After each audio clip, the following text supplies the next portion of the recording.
रहमत drama serial के आने वाले एपिसोड में आप देखेंगे कि जब बारी अचानक परिशे के ऑफिस पहुंच जाता है तो परिशे उसे अपने सामने देखकर हैरान रह जाती है और पोरी कहती है, तुम यहाँ क्या कर रहे हो?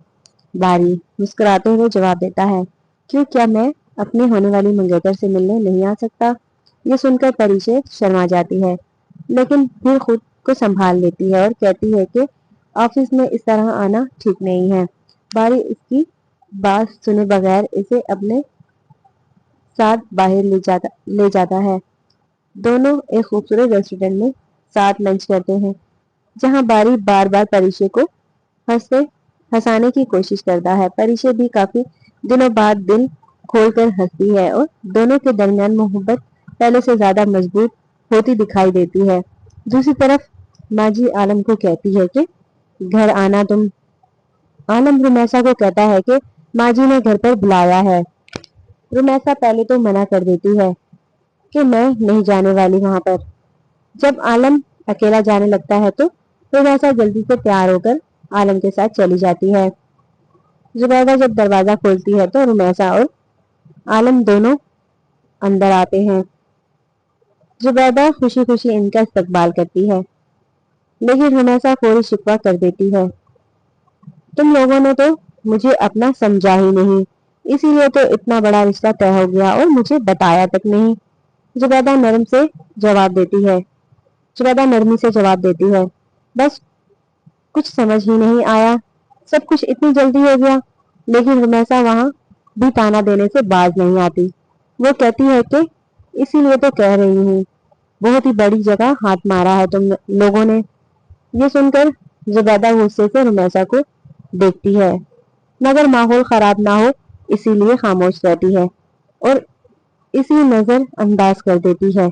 आलम को भी रुमैसा की बात पर गुस्सा आता है, लेकिन वो भी खामोश रहता है, क्यों ना कि वो मजीद झगड़ा नहीं चाहता। घर पर भी रुमैसा आलम के साथ झगड़ कर ही आती है। उधर बारी के घर वाले शादी का कार्ड लेकर सुफियान साहब के घर जा पहुंचते हैं। जैसे ही वो लोग बैठते हैं तो सुफियान साहब कहते हैं कि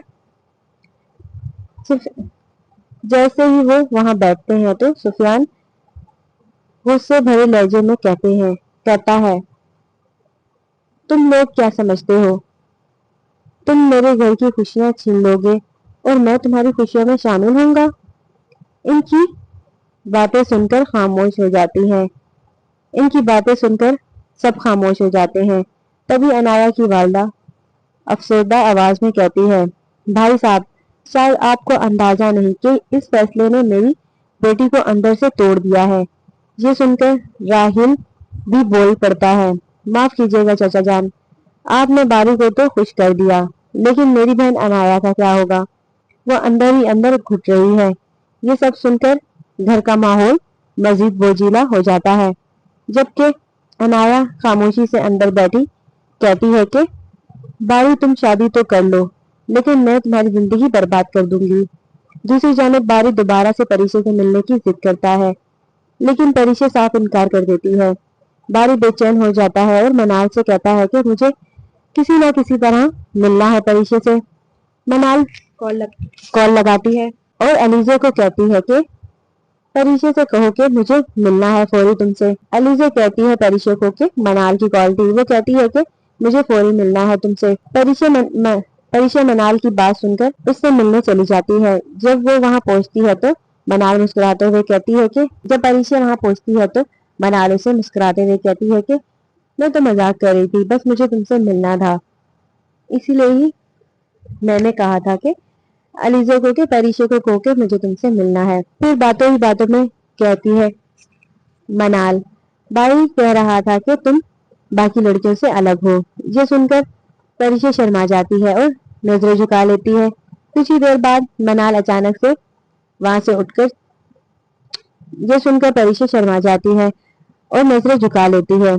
कुछ देर बाद मनाल कहती है कि तुम्हारे पीछे अलीजे है। जैसे ही वो पीछे मुड़कर देखती है तो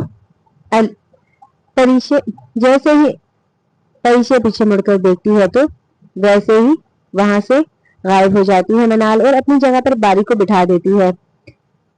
परिशे जब सामने देखती है तो उसे बारी बैठा हुआ नजर आता है। इतने में मनाल खामोशी से वहां से उठकर चली जाती है। परिशे